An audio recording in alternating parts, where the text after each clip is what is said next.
Hi, I'm Jules. I'm your practical mystic. I empower folks to uncover and rediscover their soul's purpose, to create and live a life of meaning using ceremony and ritual and messages from the unseen world. Thanks for listening. If you find value in this, please share it out. And also, I'd love to know if you're watching. So go ahead and comment below where you're from. If you have any questions, I'd love to hear from you. So let's talk about animals. You've heard a lot in pop culture recently. So and so is my spirit animal. So and so is my spirit animal. And while it's kind of been brought up in a joking way, maybe not very seriously, this is a tradition that has been around the world in all the animistic traditions and the indigenous traditions for as long as we have known. The idea that animals in nature and animal spirits and human spirits have a connection and communicate with each other on a different level than speaking words or a language. The language that they use is more one of the heart, and we connect with animals on that level. We do this, and we have done this for, in fact, we're born knowing how to do this, and we unlearn that as we grow older, especially folks who are born more recently. In the last 100 years, there's been a real push to disconnect humans from nature and from our animistic soul and from our indigenous souls. And that also means that disconnecting us from the ways in which nature communicates with us. We are part of nature. There is no way to fully disconnect us. But when we try, we experience big problems in our lives: depression, anxiety, big time soul loss, and we experience all sorts of other problems in our lives. We might feel ungrounded. We might feel like we have no purpose and no meaning, and we feel just lost. So it's really important to maintain that connection whenever and wherever possible, even if we are just now recognizing that there is a disconnect. So there's a couple of different animal energies that can happen. One is the domesticated pets that we have in our lives. An animal comes into our lives, such as a cat or a dog or a snake or a bird, and we choose to invite them into our home, into our family. And I bet many of you, if I were to say that there's a difference between a pet and like a companion pet, there's a difference in a feeling there. There are animals in this world whose divine contracts and soul purposes match up with ours and are linked with ours in many ways. And they come into our lives as humans. They come in as animals and help to guide us in our lives as we live them out. And for periods of time, often those animals don't live as long as our human bodies do. So they're often coming in during different chapters in our lives. And if we can recognize that there is a difference between your animal companion in this world and a pet, then it might make more sense. The feelings that you feel and the impressions that you get, the communication that you have with this animal companion can go a bit deeper.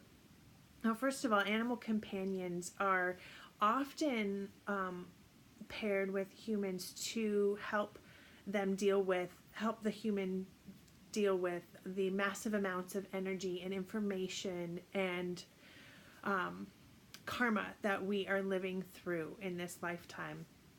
If we're a person who experiences health challenges, an animal companion might even be taking on a lot of those challenges for us. That is their job. That is why they are here. You're not doing anything wrong. So taking care of our animal companions can be a one way that we're experiencing a heart opening if we've had challenges with heart openings in our life up until that point. It could be one way that we are giving and receiving love and affection and taking care of another being. The animal companions are in our lives for so many reasons, and they often come in multiple times in different forms. And they often help to guide us as we cross over into the other reality after death. So they hold a lot of medicine for us, and also we hold a lot of medicine for them. There's a couple of ways in which you can caretake your animal companion relationship and help them have the very best life while they're here, so that they can do their job. Is just recognize that they are on a sacred mission. They have a divine purpose in this world, and that divine purpose is to help you, their companion. And it's usually one person and one animal. You might find if you have a family and you have a dog, you might find that dog connects more with one of the family members more than the other, and not that they're not also helping the other family members, but they have a stronger connection with one or the other. You might also find that you're getting impressions, and you kind of just know things about this animal, this family member that they can't talk, so maybe you just get impressions and know things about them, and that is one way in which they are communicating to you.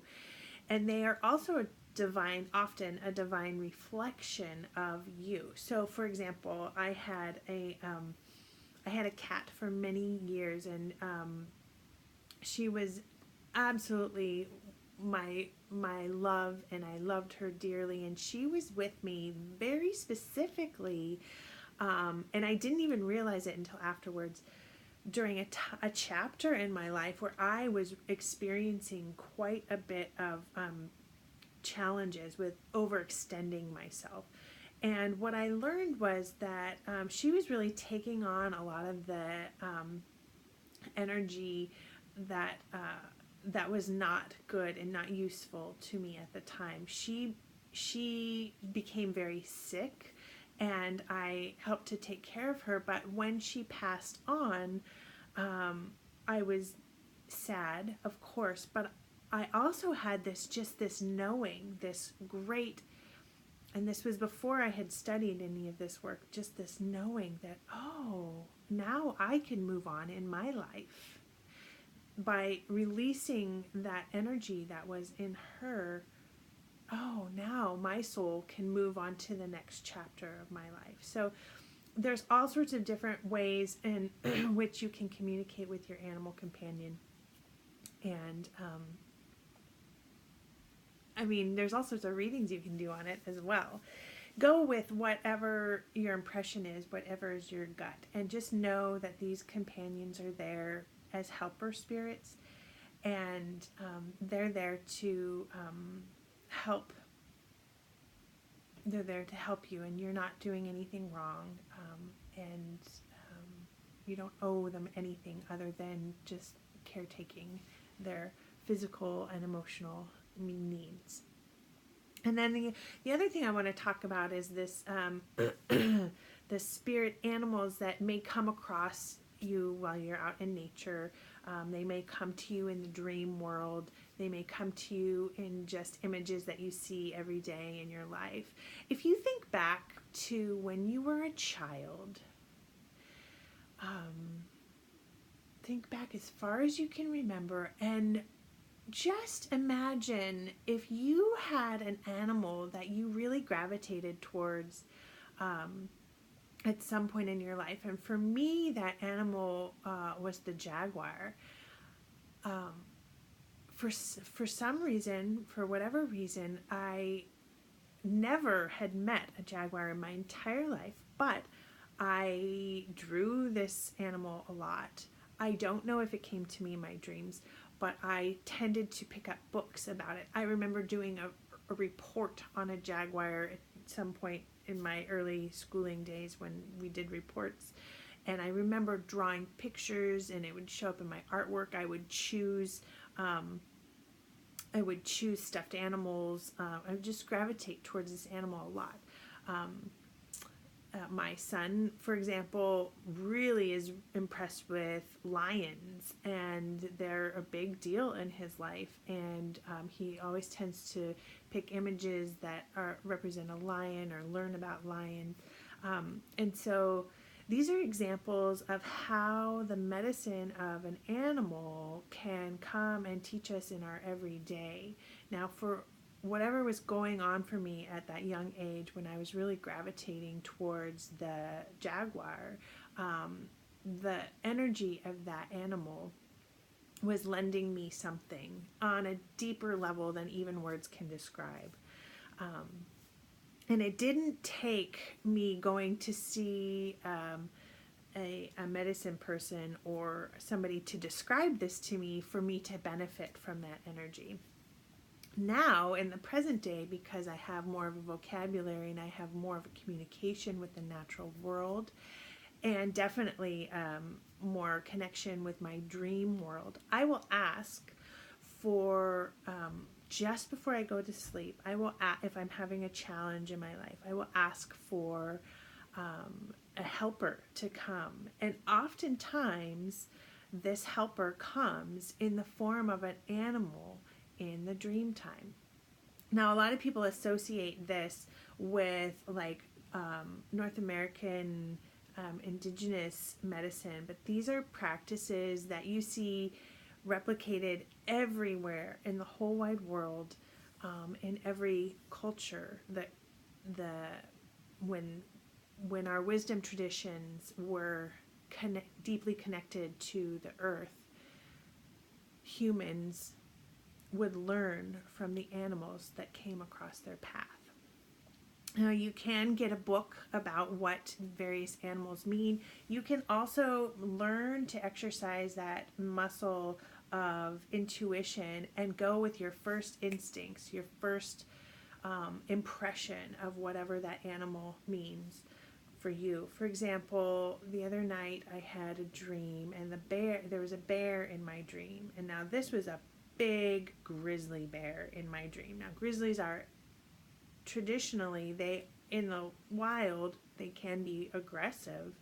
In my dream, however, I knew that this grizzly was friendly. It was a friend to me, and therefore I did not feel fear in my dream. So that the aggressive tendency that a grizzly would have is not the medicine that animal is passing on to me.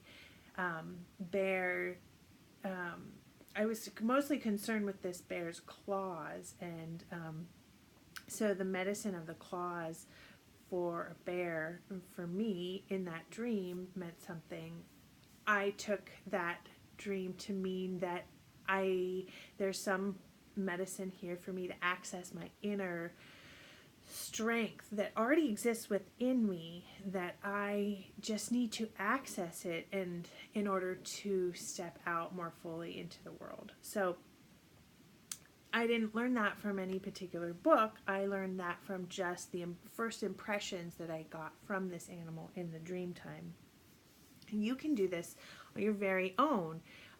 If you find yourself gravitating towards an animal of any particular kind, go ahead and maybe just propose the question. Get really curious about, what does this animal have to say to me? What are some of the ways in which this animal gets around in the world, and how can I use that information to help inform my own life. Nature is always, always, always trying to help us align. Nature's job is getting back into balance, always. It's just like the human body's job is to get back into homeostasis, always. We're always trying to do that, and this is just one way that nature can be a great learning tool. The subject of animal medicine is one that I'm deeply passionate about. So please, if you have any questions at all, please feel free to pop a message down below. You can private message me if you have any questions. You could also book an appointment and we can dive in even deeper, because I know for sure there's 2 or 3 animals that are trying to get your attention right now. So if you like this, please share it out, and I hope you have a beautiful day. Thanks.